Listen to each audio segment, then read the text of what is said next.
Urip ing alam donya kuwi minangkane mampir ngombe.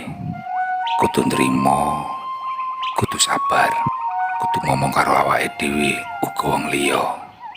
Sifat atigang, atigung, atiguna ora bakal menangke lakon.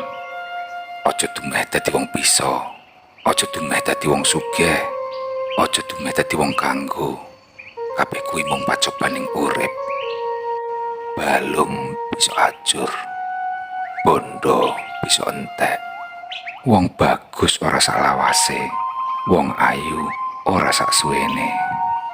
Ora ana sing langgeng saliyane Gusti Allah Subhanahu wa taala. Sing jujur aja ngapusi, sing pinter aja keblinger. Nek kowe krasa lara dijiwit, ya mbok aja njiwit wong liya. Sing eling yo ngger,